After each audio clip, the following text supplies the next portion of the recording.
selamat Selamat siang. siang Kak, halo aku Maura. Kebetulan kemarin aku udah booking via web ya untuk sesi konseling hari ini gitu. Oke, halo Maura, gimana perjalanannya tadi ke sini?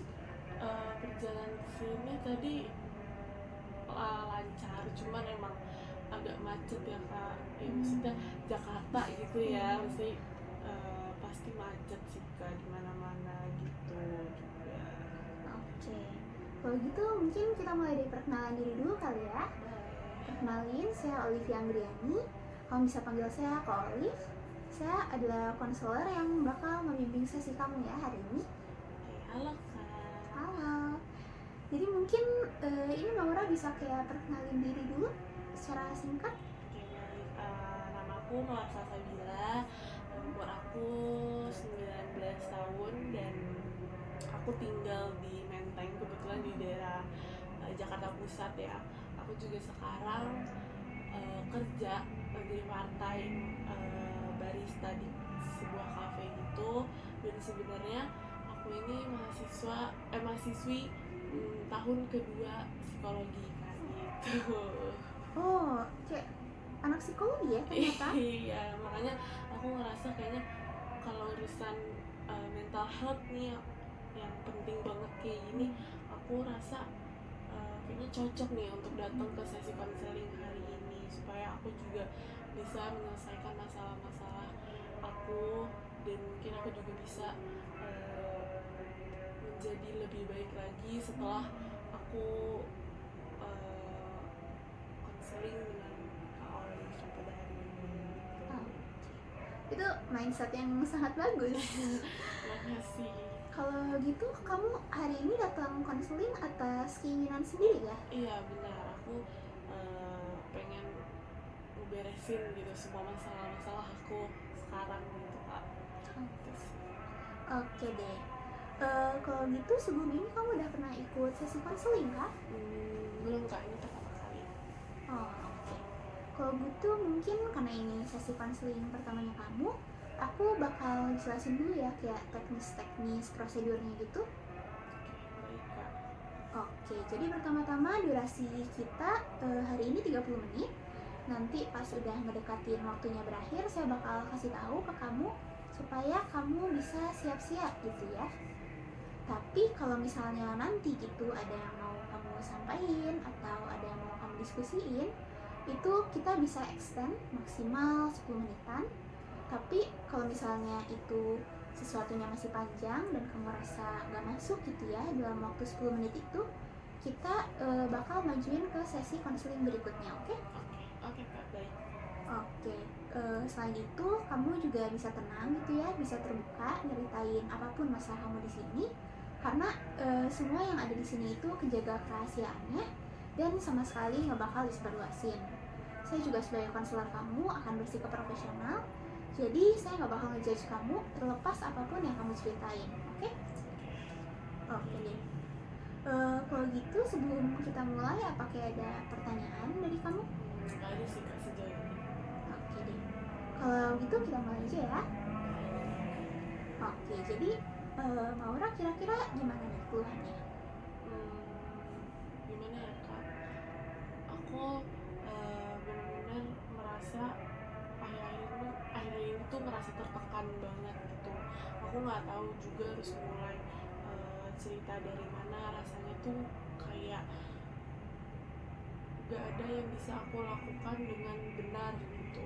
Terus juga kuliah, kerja part time, dan aku juga selalu berusaha juga untuk menjaga hubungan dengan orang-orang terdekat aku tuh kayak susah banget gitu Kak. Jadi kayak aku ngerasa semua itu datangnya tuh bersamaan sekaligus gitu, yang bener-bener bikin aku tuh ngerasa jadi kewalahan banget untuk ngatasin masalah-masalah itu. Dan setiap hari juga aku ngerasa kayak dikejar-kejar banget gitu Kak, sama tugas-tugas kuliah juga yang gak ada habisnya.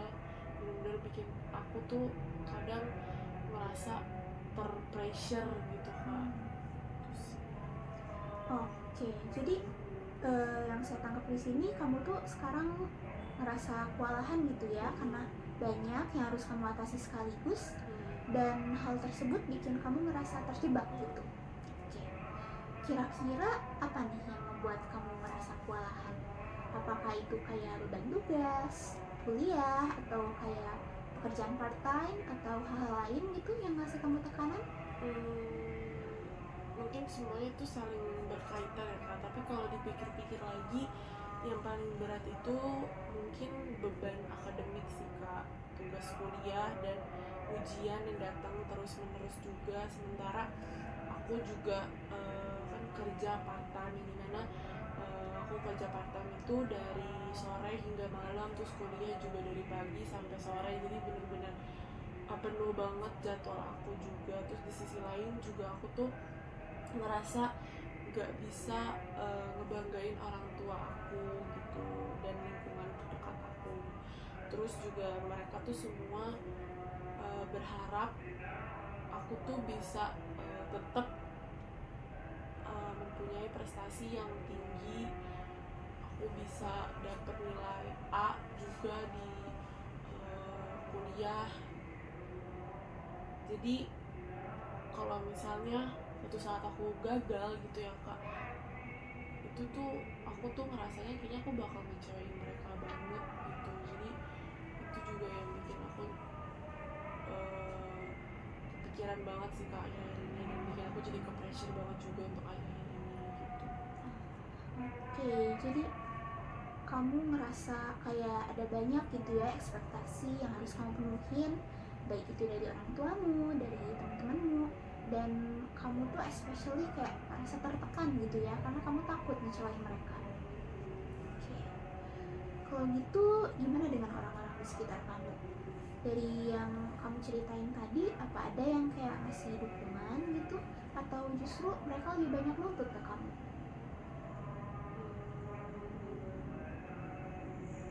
Mungkin orang tua aku, mereka sebenarnya mereka selalu ada buat aku, apalagi untuk masalah akademik gitu ya, kayak aku harus berprestasi. Mereka juga sering banget kayak ngasih motivasi buat aku gitu, tapi kadang mereka itu gak terlalu bisa paham bagaimana capeknya aku, karena mereka juga sibuk sama kerjaan mereka, karena mereka juga kalau kerja tuh bener-bener pulang malam terus, berangkat pagi, jadi nggak ada waktu juga buat kita saling ngobrol gitu. Dan mereka juga gimana ya, mereka tuh juga sering bilang kayak kamu tuh harus bisa ngatur waktu jadi lebih baik lagi gitu. Terus kayak kamu tuh kenapa sih nggak cari cara aja supaya nggak terlalu tertekan segala macem. Kadang aku jadi ngerasa mereka tuh nggak bisa melihat seberapa banyak usaha yang udah aku lakuin gitu untuk jalanin ini semua gitu sih Kak. Oke, jadi yang saya tangkap kamu ngerasa kalau kayak orang tua kamu itu kurang memahami gitu ya kesulitan yang kamu alamin, dan walaupun mereka mungkin punya niat baik gitu ya untuk mendukungmu, tapi itu bikin kamu merasa tertekan ya. Oke. Menurut kamu, apakah ada kayak ketegangan atau jarak di hubunganmu sama orang tuamu itu gara-gara hal tadi? Ada sih Kak, ngerasa sih kan kadang mungkin rasanya tuh canggung ya Kak, aku takut gitu buat cerita karena takut dianggap sebagai orang yang nggak bisa ngatur diri sendiri, dan aku juga takut ngebuat mereka tuh ngerasa terbebani dengan semua keluh kesah yang aku punya juga gitu, karena mereka juga sering bilang ke aku kayak kalau misalnya aku tuh terlalu banyak ngeluh, terus juga iya situasi rumah juga suasananya lagi kurang mendukung aja sih Kak. Jadi bener-bener semua orang tuh lagi sibuk-sibuknya banget gitu, nggak ada waktu untuk ngobrol atau bahkan sekedar tanya kayak gimana sih hari ini, tuh bener-bener nggak ada gitu Kak sama sekali. Jadi bingung juga gitu. Terus aku juga ngerasa kayak nggak punya tempat buat cerita, nggak punya tempat buat ngungkapin gimana perasaan aku yang sebenarnya itu aku bener-bener belum bisa punya orang yang tepat banget gitu untuk hal itu. Itu sih. Oke. Tapi apa menurut kakak dari semua cerita aku ini aku emang banyak mengeluh gitu apa gimana, karena kalau dipikir-pikir aku juga ada benernya juga sih apa kata mereka gitu, kayak aku mungkin terlalu banyak ngeluh atau mungkin aku terlalu sensitif apa gimana gitu. Kadang aku juga ngerasa selalu ngerasa gak puas sama apa yang aku dapetin sekarang gitu kan. Mungkin juga apa ya mungkin aku juga anaknya terlalu banyak mikir juga kali, tapi ya nggak tahu lagi deh kak, aku sekarang ngerasa se-hopeless itu gitu, udah nggak tahu harus ngapain, udah bingung juga harus ngapain gitu. Oke, jadi pertama-tama saya mau ngasih tahu dulu ya, pendapat pribadi saya di sini irrelevan, tapi kayak sebagai konselor saya tuh gak bakal ngejudge kamu kayak gitu, oke? Di sini kamu mau kayak ngelus banyak apapun, mau cerita kayak gimana pun itu nggak apa-apa, karena emang di tempat konseling itu wadahnya kamu buat bercerita, wadahnya kamu buat kayak nuangin isi hati kamu gitu ya. Dan kayak soal tadi yang kamu bilang ngerasa udah hopeless, ngerasa kamu terlalu banyak mikir dan sebagainya, menurut saya itu wajar kok untuk kondisi kamu yang sekarang ini. Wajar kalau misalnya kamu butuh menuangkan isi hati kamu gitu ya, menuangkan emosi-emosi negatif dalam pikiran kamu. Dan ketika kamu mau menuangkan semuanya di sini, nggak apa-apa, emang itu tugas saya ada di sini. Dan disinilah waktunya kamu nuangin segala hal itu supaya kamu bisa lega, supaya kita bisa cari tahu permasalahannya bareng-bareng ya. Makasih banyak ya kak, berarti wajar ya kayak untuk merasakan hal tersebut gitu. Makasih banyak ya kak. Kalau gitu apa ada hal lain mungkin yang mau kamu ceritain? Sejujurnya aku juga akhir ini gimana ya, sangat kesulitan juga untuk mempercayai orang-orang terdekat aku gitu, terutama keluarga sama teman-teman aku. Aku ngerasa kayak mereka tuh sering kecewain aku meskipun mereka nggak pernah secara langsung gitu ya melakukan hal buruk di depan aku, tapi aku tuh ngerasa seperti ada sesuatu yang hilang gitu. Aku merasa kayaknya aku nggak bisa sepenuhnya percaya sama mereka gitu. Pasti berat ya yang kayak gitu. Saya dari cerita kamu tadi saya bisa ngerasain kayak rasa cemasnya kamu, terus kayak rasa keraguan gitu yang kamu rasain dari cerita-cerita kamu. Kalau boleh tahu nih, apa yang membuat kamu merasa kayak gitu ke mereka? Mungkin kadang-kadang mereka tuh kadang-kadang mereka bilang sesuatu yang saya rasa gak bisa konsisten gitu. Jadi mereka tuh selalu menjanjikan sesuatu hal, tapi pada akhirnya mereka tidak bisa menepati janji-janji tersebut gitu. Itu yang membuat aku merasa kayak mereka belum bisa untuk diandalkan aja sih kak, dan aku mulai mempertanyakan niat mereka tuh gimana gitu. Tapi aku juga nggak tahu ya, mungkin apa aku yang terlalu berlebihan atau mungkin aku yang terlalu sensitif, jadi masih bertanya-tanya aja sih kak. Kalau gitu menurut saya ya, perasaan kamu itu yang tadi kamu rasain itu valid kok. Kayak wajar kalau misalnya kamu ngerasa kecewa. Dan ketika kekecewaan itu ada gitu ya di dalam hati, emang kadang-kadang bisa kayak menimbulkan rasa keraguan itu, baik ke orang yang emang mengakibatin itu secara langsung atau kayak ke orang-orang lain gitu ya, karena kita ceritanya kayak udah kehilangan kepercayaan mungkin ya. Dan menurut saya itu valid kok untuk kamu rasain, kamu nggak berlebihan. Jadi aku merasa, kadang aku merasa gak bisa percaya sama siapapun, bahkan orang-orang yang tidak terlibat langsung pun dalam masalah ini rasanya itu juga sulit gitu untuk percaya lagi setelah apa yang udah saya lalui sebelumnya gitu sih, Kak. Oke. Kalau gitu di antara mereka nih yang kamu bilang tadi di sini, apa ada gitu yang tahu kamu merasa seperti itu? Yang tahu kalau kamu itu merasa sakit, merasa kecewa, dan betapa sulitnya kamu sekarang dengan keadaan itu.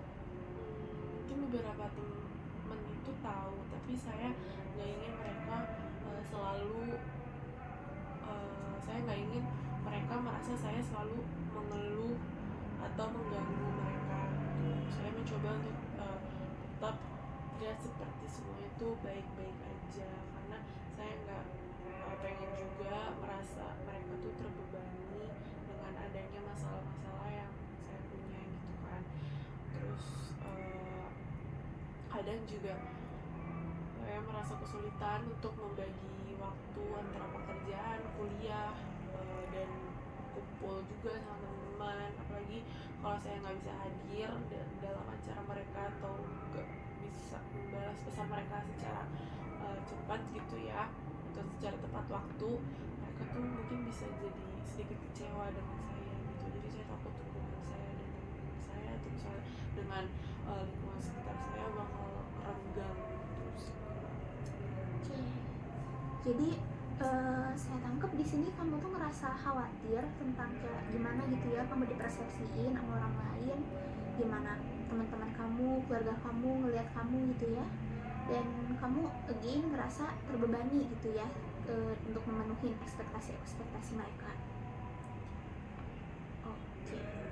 Kalau gitu apa kamu kayak punya orang yang bisa kamu anggap kayak support system, yang bisa jadi kayak tempat gitu buat kamu cerita-cerita, atau kayak jadi bersandar gitu kalau misalnya lagi ada sesuatu yang sulit?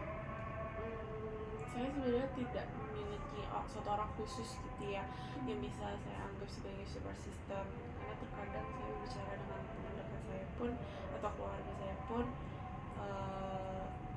mereka juga, saya mikir mereka juga memiliki masalahnya tersendiri gitu. Jadi saya nggak mau juga terlalu membebani mereka dengan adanya masalah-masalah yang saya punya gitu. Jadi saya juga merasa sulit untuk bisa benar-benar mengandalkan mereka itu sih, Kak.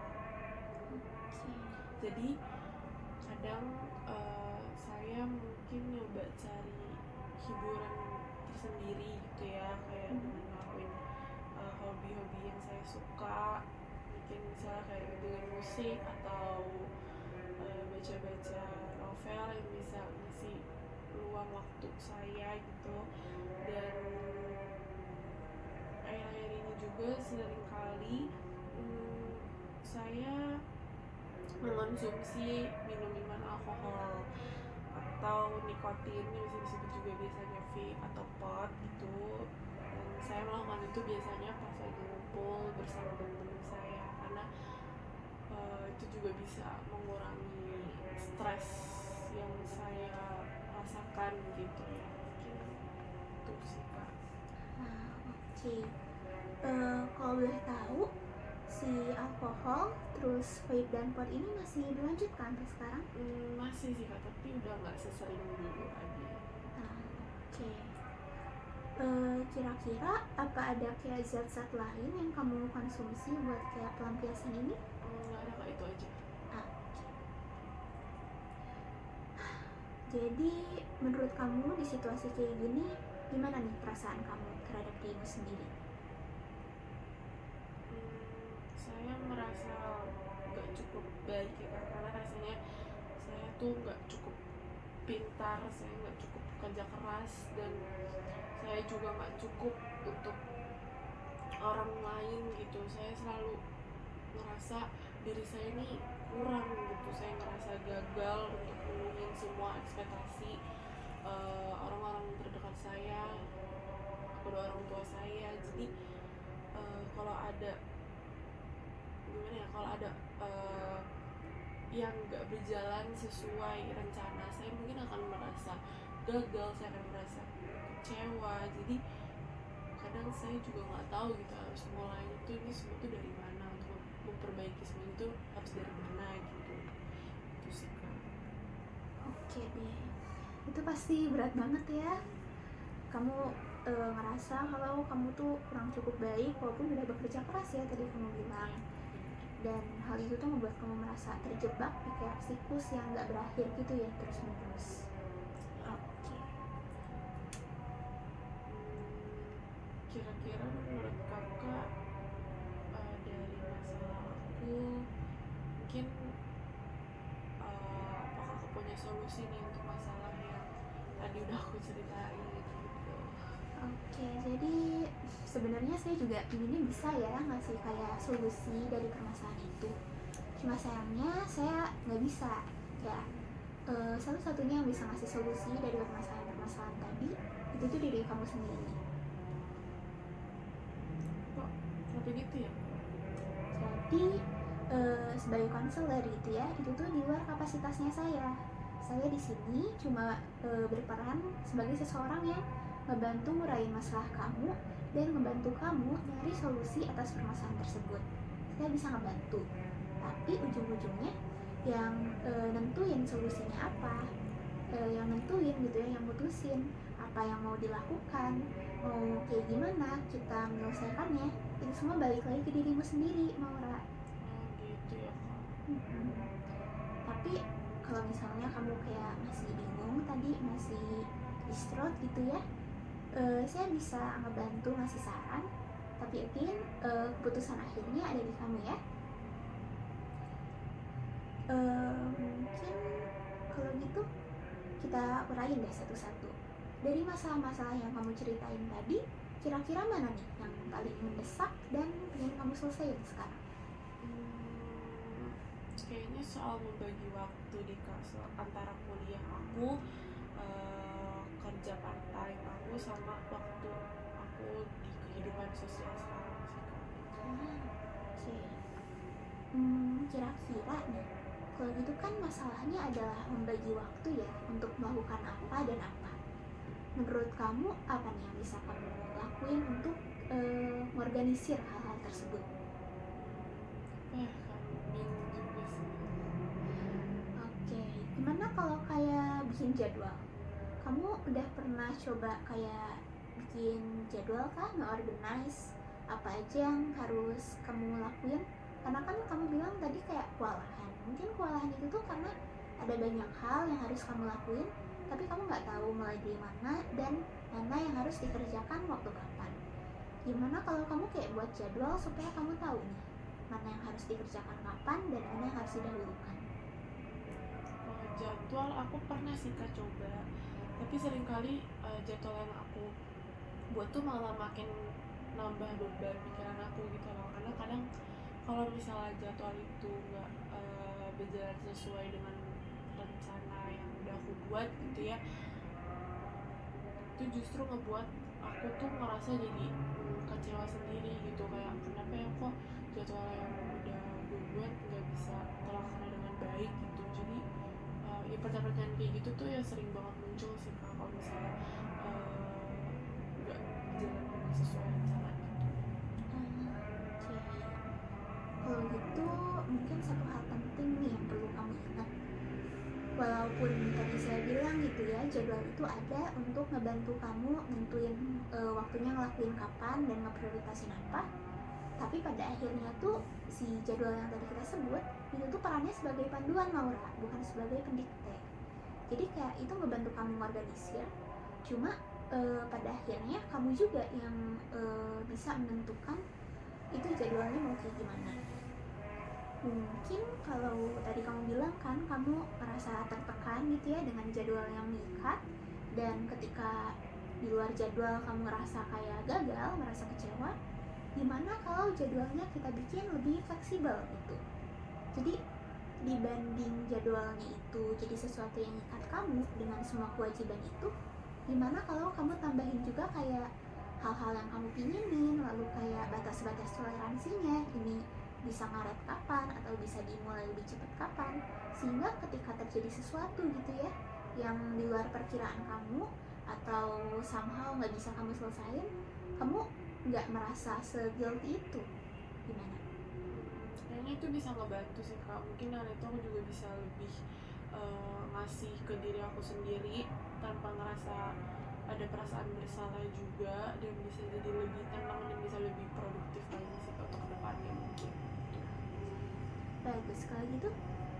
Karena menurut saya ya, ngeberi waktu untuk diri kamu sendiri itu bukan suatu kemewahan, Laura. Itu tuh memberi toleransi gitu ya, be kind to yourself, itu tuh adalah sesuatu yang berhak kamu dapatkan. Itu emang kayak hak dasar semua manusia supaya bisa terus berkembang dengan seimbang dan sehat. Aku juga mungkin bakal lebih terbuka lagi ya Kak sama kedua orang tua aku dan teman-teman aku, dan juga orang-orang sekitar aku. Dan mungkin kalau dipikir-pikir lagi juga kayaknya aku juga terlalu sering menyimpan semua itu sendiri, dan itu justru semakin membuat aku tuh merasa terperangkap gitu. Dan mungkin aku juga harus coba lebih jujur pada diri aku sendiri dan orang-orang sekitar aku. Itu sih Kak. Bagus, itu kamu udah mulai punya inisiatif ya tadi dari yang itu. Bagus. Menurut saya juga tadi kan kamu cerita kamu merasa nggak punya support system ya. Inisiatif kamu buat kayak terbuka ke orang lain, ke orang tua, teman-teman kamu, mungkin bisa kayak ngebuka peluang kamu dapat support system itu yang kamu tadi bilang nggak dapet. Karena mungkin mereka tuh bukannya nggak sayang kamu, cuma mereka nggak tahu seberapa besar tekanan yang mereka kasih ke kamu, dan kamu juga perlu memberitahu apa yang kamu rasakan gitu ya. Ini kita udah nyampe 30 menit nih Maura, sesi kita udah hampir selesai. Gak kerasa ya Kak. Kira-kira apa ada yang masih ingin kamu sampaikan yang belum keceritain dari tadi? Sebenarnya ada sih Kak yang pengen aku ceritain, masih ada beberapa hal gitu yang pengen aku ceritain. Kalau gitu kamu sekarang punya dua pilihan ya, yang tadi aku ceritain di awal. Kita pilihan satu bisa extend 10 menit gitu ya, kalau misalnya yang kamu ceritain dikit atau kamu kayak gak masalah itu cuma dibahas ringkas. Atau seandainya itu yang diceritainnya banyak dan kamu ngerasa wah aku pingin dibahas lebih mendalam nih, lebih baik kita tunda dulu, kita move on itu ke sesi berikutnya. Nah, kamu mau yang mana nih Maura? Aku masih pengen cerita sih Kak, tapi kayaknya kalau 10 menit tuh terlalu sedikit kali ya waktunya. Jadi mungkin itu bisa disimpan aja untuk di sesi berikutnya, jadi biar kakak juga bisa tahu perkembangan aku nanti gimana. Jadi ya mungkin di sesi berikutnya aja sih Kak. Oke deh. Kalau gitu masalah yang tadi kamu bilang gitu ya, yang mau kamu ceritain, mungkin supaya lega bisa kayak kamu catat dulu di notes pribadi gitu, kamu tulis mana nih yang mau aku ceritain nanti, dan seiring jaraknya gitu ya antara sesi ini sama sesi berikutnya, kamu bisa juga tambah-tambahin tuh kayak apa yang terjadi selama itu, apalagi yang mau kamu ceritain ke saya gitu ya. Oke Kak. Oke, kalau gitu kamu kira-kira mau sesi berikutnya itu kapan? Mungkin minggu depan bisa nggak ya Kak? Karena untuk minggu-minggu ini aku lagi main sibuk juga, karena ada part time dan kuliah juga ya Kak. Tapi di sisi lain juga saya pengen banget gitu biar cepet kelar masalah yang sekarang gitu. Oke, minggu depan ya, sebentar. Saya ada jadwal slot kosong untuk minggu depan, dan kamu bakal saya kirimin nanti lewat email. Kamu bisa kayak booking di sesi web yang sama dengan yang kamu pakai hari ini ya. Oke Kak. Oke, kalau gitu mungkin kita recap dulu kali ya yang udah kita ceritain tadi di sesi ini. Jadi pertama-tama kamu udah cerita banyak gitu ya soal masalah-masalah kamu. Kamu bilang kamu merasa tertekan dan kewalahan karena banyaknya gitu ya tanggung jawab yang kamu hadepin. Terus kamu juga ngerasa kesulitan ngebagi waktu antara tugas kuliah gitu ya, pekerjaan part time, sama ngejaga hubungan sosial gitu ya sama orang-orang di sekitar kamu. Terus karena itu semua terjadi di waktu yang bersamaan, kamu kayak ngerasa overwhelmed dan gak punya waktu istirahat yang cukup. Terus kamu juga bilang kalau kamu ngerasa terbebani sama ekspektasi tinggi gitu ya, dari kayak orang tua sama teman-temannya kamu. Kamu ngerasa takut gitu ya buat ngecewain mereka. Tapi di sisi lain, kamu juga ngerasa sulit buat mempercayain orang-orang yang ada di dekat kamu itu, karena kamu merasa udah sering dikecewain ya sama mereka. Kamu ngerasa nggak punya support system. Dan untuk pelarian tadi, kamu larinya ke hobi, ke musik, dan ketika itu udah nggak ketahanin lagi, kamu ke alkohol sama nikotin ya untuk menghibur diri. Oke, dan terakhir kamu tadi bilang kamu juga ngerasa dirimu itu nggak cukup baik, terus ngerasa kurang gitu ya, serba kurang karena gagal penuhin harapan-harapan yang tadi dibilang itu ya. Dan kamu kayak bingung harus mulai dari mana buat memperbaikinya. Benar? Oke.